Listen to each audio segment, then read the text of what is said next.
여러분 안녕하십니까? 구조기술사 39금입니다. 자, 2022년 4월 16일에 시행한 제127회 토목구조기술사 기출문제 총평에 대해서 영상 보내드리도록 하겠습니다. 예전 같은 경우에는 제가 강의실에서 직접 그 칠판에다가 이렇게 표 만들어가지고 이렇게 기출문제 총평 영상을 찍었었는데요. 영상을 보신 분들 중에 좀 화면이 지저분하다.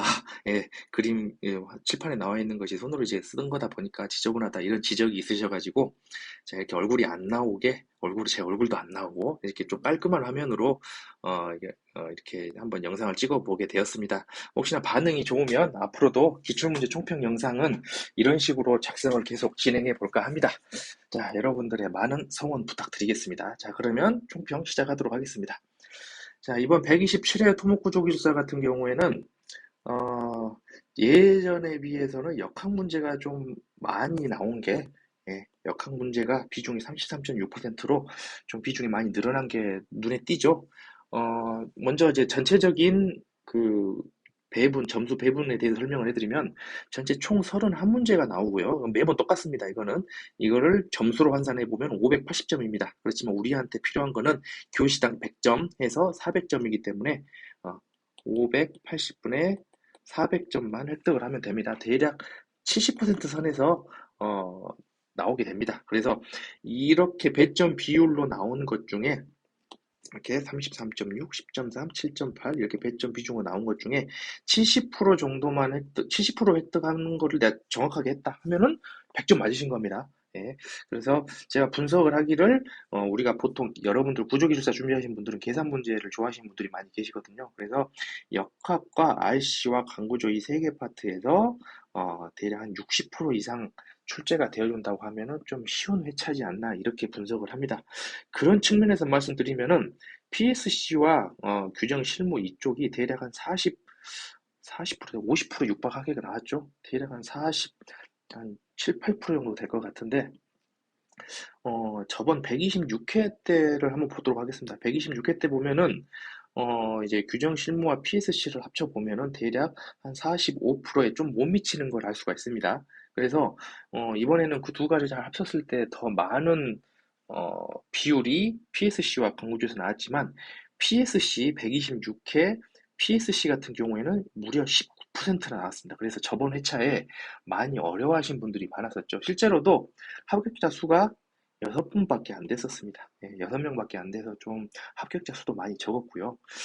그런 회차여서 PSC가 많이 나왔기 때문에 좀, 많이 어려웠습니다. 저번에 영상 때 제가 그렇게 말씀드렸던 기억이 납니다. 근데 이번에는 PSC 같은 경우에는 비율이 많이 줄었습니다. 10% 미만으로 줄어들었죠. 그 대신에 교량공학 규정 실무 쪽이 좀 비중이 상당히 많이 늘어난 걸 알 수가 있습니다. 그 대신에 126회 같은 경우에는 역학이 비중이 18%밖에 되지 않았습니다. 근데 이번에는 무려 33.6%나 향상되어서 아마 제 수업을 들으셨던 수강생들이 이제 많이들 말씀하시는데요. 이번에는 좀 느낌이 쉬웠다. 건들 수 있는 문제들이 많았기 때문에 좀 많이 수월했다. 이렇게 말씀을 많이 해주셨습니다. 실제로도 문제도 2교시에 벌써 역학이 3문제, 3교시 3문제, 4교시에 1문제 이렇게 나와서 역학 잘하신 분, 계산 문제 잘하신 분들한테는 상당히 유리하지 않았나 하는 생각이 듭니다. 그리고 저번 회차에 6명이라는 매우 적은 숫자만 합격생을 뽑았기 때문에 이번에는 상대적으로 좀 문제도 약간 좀 쉬운 경향이 있었고요. 그래서 저번보다는 좀 더 많이 뽑지 않을까 하는 기대를 살짝 해봅니다. 저도요. 자, 그러면은 여기까지 전체적인 거 한번 말씀드렸고, 과목별로, 교시별로 한번 살펴보도록 하겠습니다. 자, 1교시 역학 문제입니다. 역학 문제는 제가 두 문제로 분류를 했는데요. 3번 문제, 1교시 3번 문제, 좀 이걸 역학으로 해야 될지 말아야 될지 저도 좀 고민을 많이 했습니다. 분기자굴. 좀 용어가 생소한 용어입니다. 근데 이제 좌굴에 대해서, 버클링에 대해서 이제 설명한 것 중에 이제 다른 별도의 다른 좌굴들 종류 중에 하나를 의미하는 용어인데요.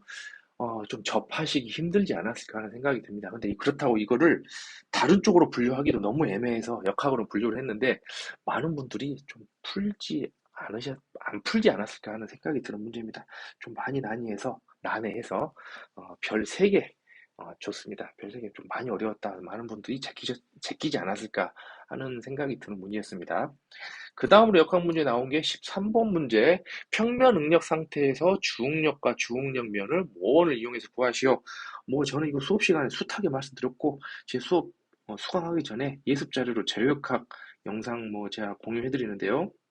그 재료역학 때 이거 모원 그리는 것만 주구장창 연습시켰죠. 그래서 아마 수업 들으셨던 분들은 쉽게 풀지 않았을까? 5분도 걸리지 않았을 정도로 많이 쉬웠던 문제이긴 합니다.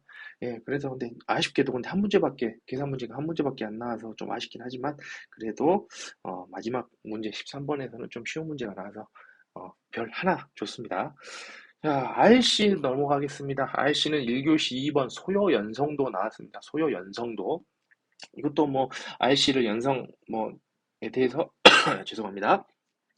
연성에 대한 이제 특징에 대해서 이렇게 잘 알고 계신다고 하면은 필요로 하는 연성도인 소요 연성도에 대해서도 쉽게 쓰지 않으셨을까? 많은 분들이 좀 풀지 않았을까 하는 생각이 드는 문제입니다. 근데 이제 RC는 딱 한 문제 나왔었죠. 자, 강구조는 두 문제입니다. 7번과 12번 둘 다 별 하나네요. 7번 같은 경우에는 강제의 피로 파괴와 SM 곡선. 많이 평이한 문제죠. 많이 겪어봤고 많이도 출제됐었던 문제입니다. 12번에 도로교 설계 기준에서 공칭 압축 강도는 다음 식을 이용해서 산정한다. 식들이 다 나와 있고요. 한계 세장비는 다음 식으로 표현할 수 있다. 이 식을 유도하고 식값을 구하시오. 공식 대입해가지고 그냥 푸시면 됩니다. 네, 별로 어려운 문제는 아니었습니다. 거기다가 공식까지 다 주어졌으니까요. 이거를 외워서 만약에 공식을 문제 이 박스가 주어지지 않았다면은, 그리고 이제 살짝 계산 문제, 실제로 계산하는 방식이 들어갔다면 2, 3, 4교시로 나와도 손색이 없을 문제였지만, 여기까지 딱 끊고 1교시 문제로 나왔죠. 그래서 좀 많이 쉬웠다 해서 별 하나로 책정을 했습니다. 요즘에 올해 유독 PSC 문제가 많이 출제되고 있는데요. 이번에 1교시에도 세 문제나 나왔습니다. 하나씩 보면은요. 1번 화학적 프리스트레스 콘크리트. 이것도 좀 생소하죠? 네, 그냥 프리스트레스 콘크리트는 많이 들어봤지만 화학적이라는 용어가 들어가가지고 나온 거는 좀 드문 문제였습니다. 그래서 보기 드문 문제라서 별 2개로 책정을 했습니다. 자, 1교시 4번 포스트 텐션 프리스트레싱 시 발생하는 즉시 손실. 아주 쉬운 문제죠. 이거는 기사 수준 정도밖에 안 되는 거기 때문에 많은 분들이 쓰셨을 거라 생각을 합니다. 자, 그래서 별 하나 줬고요. 9번 1교시 9번 포스트 텐션 보의 정착부 응력 상태. 포스트 텐션 보에 대해 썼다고 하면 별 하나밖에 안 되겠지만 정착부 응력 상태가 어떻게 나오는지 이런 포스트 텐션 방식들을 예를 들어가면서 썼으면 좀 좋은 답안이 됐을 거라 생각을 합니다. 그런데 이거 자체로만은 이걸 어떻게 작성을 해야 되지 하고 좀 걱정을 하셨던 분들이 많이 있을 것 같아요. 어떤 분들은 이제 정착하는 방식에 대해서 직선형이냐 곡선형이냐 이런 식으로 따라서 분류해가지고 쓰신 분들도 계셨을 거고요. 그래서 좀 난해하지 않았나 생각해서 별 2개로 책정했습니다. 자, 그리고 이제 난이도 분석에서 제외한 교량공학 규정 실무 쪽에서는 5문제가 나왔습니다. 보통 이 정도는 평이한 수준으로 나오는 것 같습니다. 그리고 1교시에서는 워낙 이제 용어 문제들이 많이 나오고 계산 문제들이 적게 나오고 용어 문제들이 많이 나오는 추세이기 때문에 5문제지만은 좀 그래도 평이하게 나오지 않았나 이렇게 생각을 해봅니다. 1교시 5번 안전진단 시 콘크리트 강도 추정 방법. 이거는 실무에 계셨다거나 조금 경험해보신 분들이라면 경험 녹여서 충분히 쓰셨을 거라 생각을 하고요. 6번 강교량 안전진단 시 실시할 수 있는 비파괴 시험의 종류 및 특징. 이것도 많이 있죠. 슈미트 해머도 있고 엑스선법도 있고 자분 탐사법도 있고요. 내용 많이 있습니다. 안전진단에 관련된 내용이 연속으로 2문제가 나왔네요. 자, 8번 넘어가겠습니다. 프렛, 하우, 와렌트레스의 차이점. 이건 좀, 예, 저도 이거를 책 보고, 이런 게 있는구나 하고 넘어가지.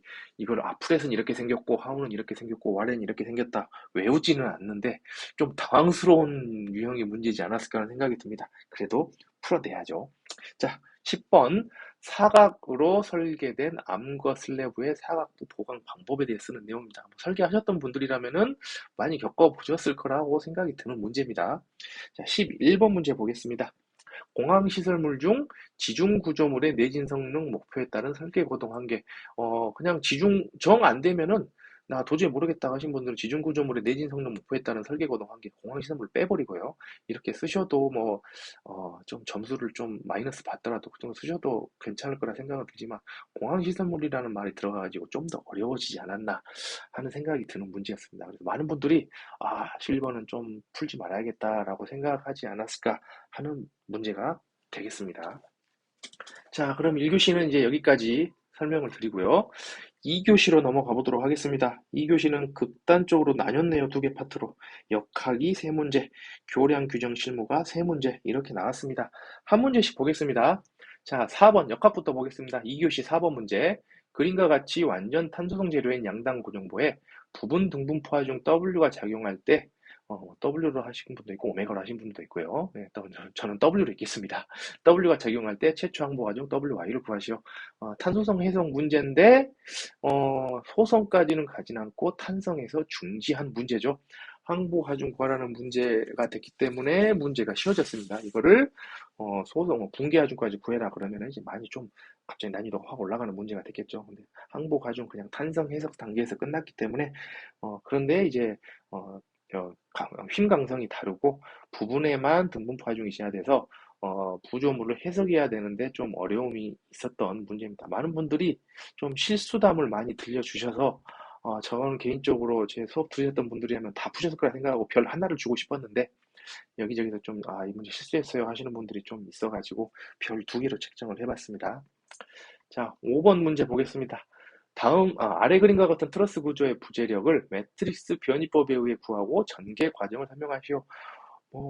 제 수업 들으셨던 분들이라면 아싸, 이제 이거는 주는 문제구나 하고 푸셨을 문제라고 생각합니다. 예, 굉장히 매트리스법 중에서도 트러스를 해석하면 좀 많이 쉬워지죠.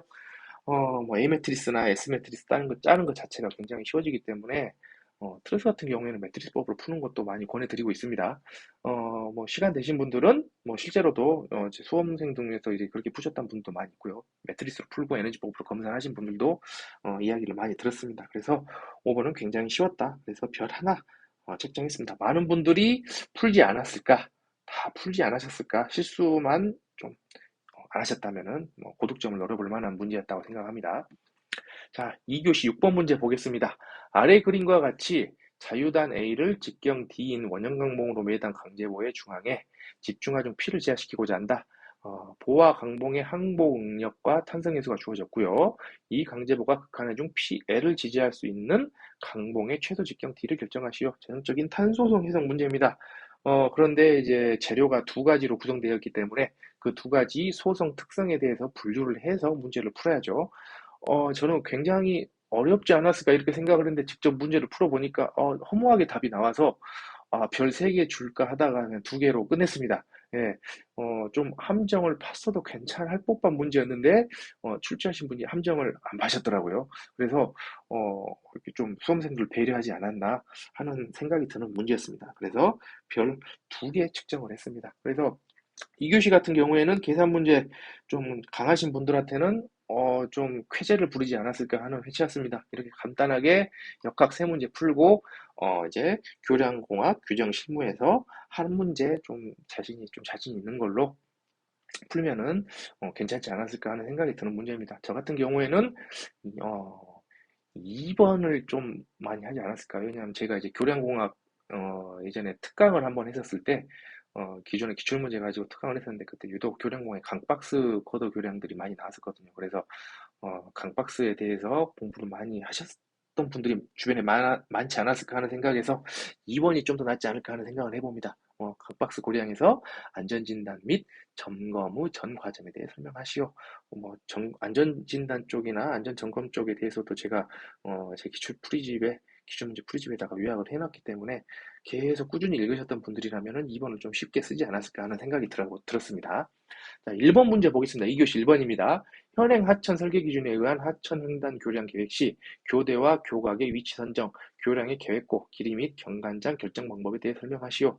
저 같은 경우에는 운 좋게 얼마 전에 그 관련 실무 쪽 일을 하다가 하천 설계 기준을 한번 본 적이 있어서 이게 나왔네 하면서 좀 내심 반가웠었습니다. 근데 이제 이거는 매번 하천에서 설계하시는 분들이라면 그냥 어렵지 않게 쓰셨을 거라 생각이 들지만은 굳이 이런 쪽으로 이제 이런 쪽으로 근무를 하지 않으시거나 실무 능력 경험이 없으셨던 분들이라면은 굉장히 좀 생소했던 문제가 되지 않을까 하는 생각이 듭니다. 하천 설계 기준을 찾아보면은 그렇게까지 많은 내용이 있는 건 아닙니다. 그런데 우리가 이제 구조기술사 공부하면서 커버해야 되는 영역들이 워낙 넓기 때문에 하천 설계 기준을 매번 계속 들고 볼 수만은 없죠. 그렇기 때문에 좀 보통 이쪽 분야에서 근무하지 않으셨던 분들이라면 어렵지 않았을까 하는 생각이 드는 문제였습니다. 자, 2교시 3번 보겠습니다. 내진 설계 시 지상 구조물과 지중 구조물의 고동 특성 차이점, 지중 구조물의 내진 설계 시 고려 사항에 대해 설명하시오. 약간 이제 지상과 땅 밑으로 들어가는 부분에 대해서 이제 고동 차이에 대해서 이제 생각해 보는 문제인데 이 문제도 앞에 나왔던 두 문제에 비하면은 1교시 1번 문제와 2교시 1번 문제하고는 좀 난이도가 비슷할 것 같은데 2번에 비해서는 좀 더 어려운 문제지 않았을까 하는 생각이 듭니다. 근데 이런 문제에 더 자신 있으시다면 전략적으로 어려운 문제를 골라서 이 문제는 남들이 풀지 않았겠다 하는 어려운 문제들을 골라서 풀어보시는 것도 수험 전략이 될 수 있습니다. 이 세 문제 중에 한 문제는 꼭 골라서 푸셨기를 제대로 쓰셨기를 기원하겠습니다. 자, 2교시는 여기까지 설명을 드리고요. 3교시 문제로 넘어가겠습니다. 3교시도 마찬가지로 4번, 5번, 6번 세 문제가 역학에 나왔고요. RC 같은 경우에 3번 문제, 3번 문제 RC 나왔는데 이거는 이제 RC부터 한번 설명을 드릴게요. 옹벽 설계 시 활동 전도 지지력 설계 조건을 설명하고 설계 조건이 만족되지 못하는 경우 대책 방안을 설명하시오. 저 같은 경우에 수업 강의 때 토질력학, 우리가 토목구조 기술사 공부를 하고 있지만 가끔 이제 종종 흙에 대한 부분도 문제가 출제가 되고 있기 때문에 별도로 제가 토질력학에서 구조기술사 시험에 나올 수 있는 부분을 발췌해서 강의를 하고 있습니다. 거기서 이제 주된 내용들이 옹벽이 그중에 이제 하나고요. 그래서 이제 뭐 주동토합, 수동토합에 대해서도 이렇게 설명해드리고 있는데 그 문제를 푸셨다면은 3번 문제는 자연스럽게 따라오셨을 거라고 생각을 합니다. 이게 이제 논술 문제이긴 하지만은 실질적으로 거의 계산 문제에 가깝지 않나. 계산 문제, 오히려 계산 문제에서 실수할 수 있는 요인들은 이런 논술형 문제에서는 나오지 않으니까요. 논술 문제지만 계산 문제에 필적할 만큼, 좀 난이도는 그렇게 어렵지 않았다. 그래서 별 하나만 줬는데 아마 이것도, 그렇게 수업 듣고 또 이제 옹벽에 대해서 많이 어느 정도 문제 푸셨던 분들이라면 대부분 많은 분들이 푸셨을 거라고 생각을 합니다. 그래서 아마 제 수강생분들은 이렇게 3, 4, 5, 6번을 풀지 않았을까 하는 생각이 듭니다. 자, RC 여기까지 했고요. 교량공학 규정 실무에서는 두 문제, 역학 세 문제 이렇게 나와서 역학 한번 보도록 하겠습니다. 3교시 4번 문제입니다. 아래 그림과 같은 하중 MAB가 작용하는 부정정보의 A점에서 B점으로의 전달률 CAB와 C점에서의 수직처짐 델타 CV를 구하시오. 뭐 에너지법으로 풀어도 되고요. 매트리스법도 되고 처짐각법은 좀 어렵네요. 그 두 가지 방법에 비해서는 뭐 어떤 방법으로 푸셔도 관계가 없을 텐데 많은 분들이 좀 생소했죠. 전달률 CAB에 대해서 이게 어떻게 되나. 심지어 이게 또 음수로 답이 나왔기 때문에 이거 음수로 써야 되나 다 음수로 써야 되나 이렇게 좀 걱정하시는 분들도 좀 많이 있었던 문제입니다. 자, 그래서 이 문제는 뭐 그냥 보고 해석하는 것만 포함한다고 하면 굉장히 쉬운 문제에 속하기 때문에 전달률에 대해서만 알고 있었다고 하면은요. 그래서 별 하나로 책정을 했습니다. 많은 분들이 다 푸신 걸로 이야기를 들었습니다. 예, 그런데 좀 이게 음수인지 양수일지에 대해서 고민하시는 분들이 이렇게 계시는데 이거는 이제 채점하시는 분의 재량이니까 제가 어떻게 좀 어떻게 이거는 다 됐다 안 됐다 할 수는 없겠지만은 그래도 좀 뭐 양수든 음수든 절대값이 맞다고 하면은 좀 후한 점수를 주셨으면은 하는 바람은 좀 있습니다. 자, 다음 문제로 넘어가겠습니다. 5번 문제. 아래 그림과 같이 수평 방향으로 30도 꺾인 캔틸레버 끝에 연중하 중 P가 작용할 때 끝점의 연직 방향 처짐 델타를 구하시오. 그리고 이제 뭐 캔틸레버의 외경과 내경의 중요한 내용이죠, 이게. 외경과 내경의 중심선을 기준으로 직경이 D다. 이 말은 즉슨 중심선의 정리를 써야 돼서 단면 2.5m를 구해야 되죠. 이 부분에서도 이제 I값 단면 2.5m 구하고 J값 비틀림 상수 구하는데 중심선 정리 쓰지 않으셨던 분들은 좀 채점이 어떻게 되려는가 모르겠습니다. 좀 감점이 있지 않을까 하는 생각은 드는데 평상시에 뭐 에너지법 제 수업 때 말씀드렸던 에너지법 이용해가지고 정리하셨던 분이라면은 뭐 이제 흰 모멘트에 대한 에너지와 비틀림에 대한 에너지 적용해가지고 쉽게 풀 수 있는데 이제 30도 꺾인 것을 어떻게 처리할 것인가 그 부분이 좀, 예, 많은 문제를 풀어보지 않으시는 분들은 좀 난해했겠죠. 그리고 이제 중심선 정리, 이걸 적용해야 되는 거기 때문에, 그래서 그렇게 쉽지만은 않았다. 그래서 좀 실수하신 분들도 많이 좀 계셨고요. 그래서 별 2개로 책정을 했습니다.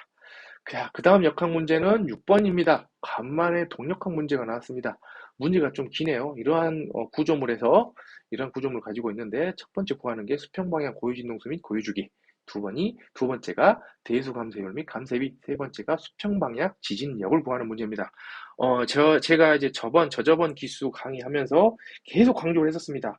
조만간 토목구조기술사에는 대수감쇄 문제, 동력학 쪽 대수감쇄 문제가 나올 것 같습니다. 안 나온 지 너무 오래됐습니다. 이제 지금쯤 나올 때가 됐고, 기술고시에서도 최근에 출제가 된 적이 있기 때문에 이 부분 꼭 대비를 하십시오 했는데 그 말 듣고, 제가 몇몇 분들은 여쭤보니까는 많은 분들이 이 문제를 푸시고 맞으셨던 걸로 확인이 됐습니다. 좀 주관이 개입될 수 있는 문제이긴 했죠. 이 응답 스펙트럼 가지고 해석을 해야 되는 문제이기 때문에요. 여러분들 이게, 어, 그 공단에 올라와 있는 큐넷 홈페이지에 올라와 있는 기출 문제 파일을 보면은 이 응답 스펙트럼이 컬러로 돼 있어요. 그래서 훨씬 눈에 보기엔 좋지만 실제 시험장에서 보는 문제지는 흑백이기 때문에 뭐별 의미가 없긴 하겠죠. 그렇지만 이게 인쇄 상태가 어떻게 잘 됐냐가 또 좀 정확한 값을 구하는 데 있어서 좀 판단할 수 있는 요소가 됐을 것 같아요. 근데 이제 큰 틀에서는 아마 채점하신 분들도 응답 스펙트럼 해석하는 부분에 있어서는 좀 점수를 후하게 주시지 않을까 하는 생각을 해봅니다. 이게 대수감수의 문제가 나왔는데 문제가 이렇게 길지만 또 응답 스펙트럼까지 이렇게 주어졌지만 적용하는 이론 자체는 그렇게까지 어렵지 않기 때문에 저는 별 2개로 책정을 했습니다. 그렇게까지 어려운 문제는 아니었습니다. 그래서 좀 고민은 하셨을 것 같아요. 문제가 일단 길기 때문에 해석해야 되는 게 많아서 좀 고민됐을 것 같지만 아마 제 수업 들으셨던 분들이라면 다 풀지 않았을까 하는 생각이 드는 문제입니다. 자, 그 다음으로 3교시 교량공학 규정 실무 보도록 하겠습니다. 자, 3교시 1번 문제. 신설 교량에 적용하는 일체식 교량의 종류와 적용 조건 및 거동 특성에 대해 설명하시오. 은근히 이 문제 선택하신 분도 좀 계셨습니다. 좀 이제 교량 쪽 설계하신 분들 같은 경우에는 많이 자주 접하는, 좀 아니면 이제 제 기출문제, 교량공학 기출문제 풀이집에도 있는 내용이기 때문에 좀 이제 풀으셨던 분들이 좀 있는 걸로 알고 있고요. 그래서 뭐 교량공학 1번, 2번 나왔는데 이것도 그렇게까지는 어렵진 않았다 할 수 있는 문제가 되겠습니다. 자, 2번 문제, 3교시 2번입니다. 아래 그림과 같이 흙막이 시설을 계획하여 깊이 10m까지 구축하고자 한다. 이때 흙막이 시설의 계략 공사비와 설계 용역비를 산정하시오. 많이들 당황하셨다고 하더라고, 이 문제를 풀 때. 그러니까는 뭐 설계 방법이나 뭐 힘을 어떻게 받는지 이런 어떤 식으로 설계를 효율적인지에 대한 방식을 물어봤다면은 그렇게 당황스럽지 않을 텐데 계략 공사비와 설계 용역비를 산정을 하는 것은 완전 실무의 영역이죠. 그래서 저도 이제 시험 끝나고 여기저기서 이렇게 전화를 받았는데 많이 좀 황당하다. 이 문제는 좀 신선하다는 평가도 있었고요. 황당하다는 평가도 있었고 여러 평가가 좀 극단적인 평가가 공존하는 그런 문제였습니다. 그래서 굳이 이 문제는 풀지 않았었던 분들이 황당해서 안 풀었다는 분도 계셨고요. 나는 이쪽으로 좀 설계를 해봤다. 그래서 계략적으로 그래도 단가나 이런 것들을 알고 있다 하신 분들은 또 푸신 분도 계십니다. 그래도 좀 희한한 문제지 않았나. 좀 어떻게 좋은 의미로 표현하면은 신선한 문제지 않았나 이런 생각이 드는 문제였습니다. 예, 근데 별로 추천드리고 저는 건드는 거 추천드리고 싶진 않은 문제라고 생각합니다. 워낙 3, 4, 5, 6번이 매력적이기 때문에요. 예, 이런 선택적으로도 해보는 것도 좋을 거라 생각이 듭니다. 자, 4문제 보도록 하겠습니다. 4교시 문제 같은 경우에는 골고루 나왔죠. 역학 하나, 그 다음에 역학 하나, RC 하나, 강구조 하나, PSC 하나, 그 다음에 교량공학 및 규정 실무에서 2문제 골고루 나왔습니다. 역학부터 한번 보도록 하겠습니다. 6번 문제 한번 보도록 하겠습니다. 아래 그림과 같이 거드 중앙에 힌지가 설치된 정정 현수교에서 D'점에 집중하중 P 80kN이 작용할 때 전체 지점의 반력을 구하고 거드에 대한 전단 역도와 힘 모멘트도를 작성하시오라고 문제 나와 있는 문제입니다. 자, 좀 계산이 오래 걸리는 문제, 계산은 오래 안 걸리는데 SFD와 BMD를 그리는데 좀 노력을 많이 기울여야 되는 문제이긴 하죠. 이 유사한 문제가 예전에도 많이 기출이 됐었고요. 그렇기 때문에 문제 푸는 데는 어렵지 않았습니다. 근데 시간이 많이 오래 걸렸기 때문에 좀 어렵지 않았나. 예, 하는 생각이 드는 문제입니다. 그래서 별 두 개, 별 두 개 이렇게 책정을 했고요. 자, 그런 다음에 RC 보도록 하겠습니다. 1번. 나머지 이제 다섯 문제는 다 논술형 문제인데, 2교시, 3교시에 좀 계산 문제 위주로 문제가 나왔다면은 4교시는 논술 위주로 문제가 나와서 좀 계산 문제 위주로 준비하셨던 분들이, 이번에는 좀 느낌이 좋다 하셨을 건데, 4교시 때, 좀 고전을 면치 않았을까 하는 생각이 듭니다. 자, 4교시 1번 문제. 철근 콘크리트의 피로 강도 특성과 피로 강도 저하 요인에 대해 설명하시오. 1교시에 비슷한 피로에 대한 문제가 좀 나왔었죠. 1교시 7번에 피로 파괴 SN 곡선에 대해서 나왔었고요. 그 연장선상에서 또 한 문제 더 내신 것 같습니다. 근데 이제 강으로 1교시 7번 문제 보시면은 강제의 피로 파괴고, 그 다음 4교시 1번 문제 같으면은 철분 콘크리트 피로 파괴, 피로 강도, 피로에 대해서 얘기하는 거기 때문에 좀 양상은 다르긴 합니다. 그래서 이 문제도 그래도 좀 많이 접해본 부분이기 때문에 많은 분들이 좀 푸셨을 거라고 생각은 드는 문제입니다. 그래서 근데 이제 논술형 문제이기 때문에 그래도 좀 별 두 개로 책정을 했습니다. 자, 그 다음에 강구조는 5번 문제입니다. 강구조물 설계 시 적용하는 강판의 용접 접합 방법들과 용접 접합 방법들의 구조적 특징과 개략적인 용접 스케줄을 작성하고 그 이유를 설명하시오. 좀 용접 접합 방법들에 대한 그 부분에 대해서 설명을 한다고 하면은 좀 뭐 평이하겠구나 이렇게 생각하는데, 그래도 쉽지만은 않죠. 근데 용접 스케줄을 작성하라. 좀 난해한 문제긴 합니다. 그래서 이 문제도, 푸신 분들 이야기를 제법 좀 들었어요. 그래서 그렇게까지 좀 어렵진 않았나. 저는 좀 많이 생소하긴 한데, 그래도 별 3개까지 주기에는 좀 무리가 있지 않나. 예, 하는 생각이 듭니다. 왜냐면 어느 정도 쓸 수는 있거든요. 내용들을. 용접 접합에 대해서 쓰는 거기 때문에. 그래서 별 2개로 책정을 해봤습니다. 자, PSC 문제가 한 문제 나왔습니다. 자, 내용 보시면 외부 긴장 2번 문제입니다. 4교시 2번. 외부 긴장재를 설치한 프리스트레스 콘크리트 구조물에 도입하는 프리스트레스 힘의 평가 방법과 설계할 때 유의사항에 대해 설명하시오. 예전 126회 문제 같은 경우에는 PSC 계산 문제도 많이 나오고 논술 문제도 많이 나왔었는데요. 이번에는 논술 문제 하나 나왔지만은 2, 3, 4교시예요. 2, 3, 4교시 PSC 논술 문제 하나만 나왔지만은 그래도 논술 문제도 좀 평이한 문제가 나왔습니다. 그렇지만 이제 PSC 같은 경우에는 많은 분들이 여기에 시간을 좀 할애하기 어려우시기 때문에 일단 별 2개로 좀 그래도 그렇게까지 쉽진 않았다. 이렇게 생각해서 별 2개로 책정을 했습니다. 그래도 이 문제도 좀 이제 PSC를 좀 뭐 스쳐 지나가듯 공부하셨더라도, 뭐좀 죄송합니다. 웃긴 표현이긴 하지만요. 그렇게 공부하셨던 분들이라도 어느 정도 좀 쓸 수 있지 않나 하는 생각이 드는 문제였습니다. 자, 교량공학 규정 실무에는 3번, 4번 문제입니다. 3번, 4교시 3번입니다. 스마트 건설 기술 중 설계 시공 유지 관리 단계에 대해 설명하시오. 그 다음에 4번, 말뚝 기초와 라멘 구조가 결합된 구조물을 기초와 구조물을 분리하여 설계할 때 집안 구조물 상호작용 개념을 적용한 설계 방법에 대해 설명하시오. 두 가지 다 스마트 건설 기술은 그래도 좀 대비하신 분들이 좀 계실 거예요. 근데 4번 말뚝기초 라멘 구조 결합된 구조물, 이게 약간 땅 밑으로 들어가는 약간 토질역학적인 내용들이 좀 들어가 있는 실무 쪽에서요. 토질 쪽 실무 쪽이 들어가 있는 그런 문제라서 여기는 좀 어렵지 않았을까 하는 생각이 듭니다.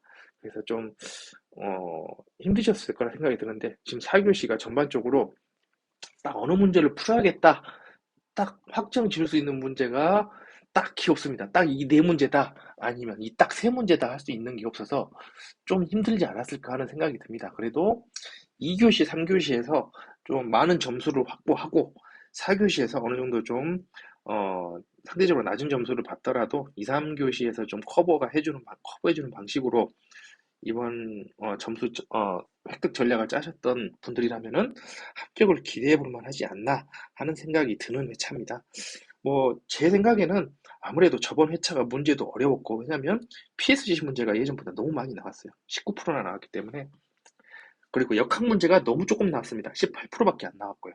근데 그런 상황에서 합격자 6명이 배출이 됐고요. 근데 이번에는 역학이 굉장히 비중이 높아졌고 PSG 같은 경우에는 비중이 많이 낮아졌기 때문에 저번에 비해서는 좀 고득점 얻으신 분들이 많지 않았을까 하고 기대를 해보는 회차라고 볼 수 있겠습니다.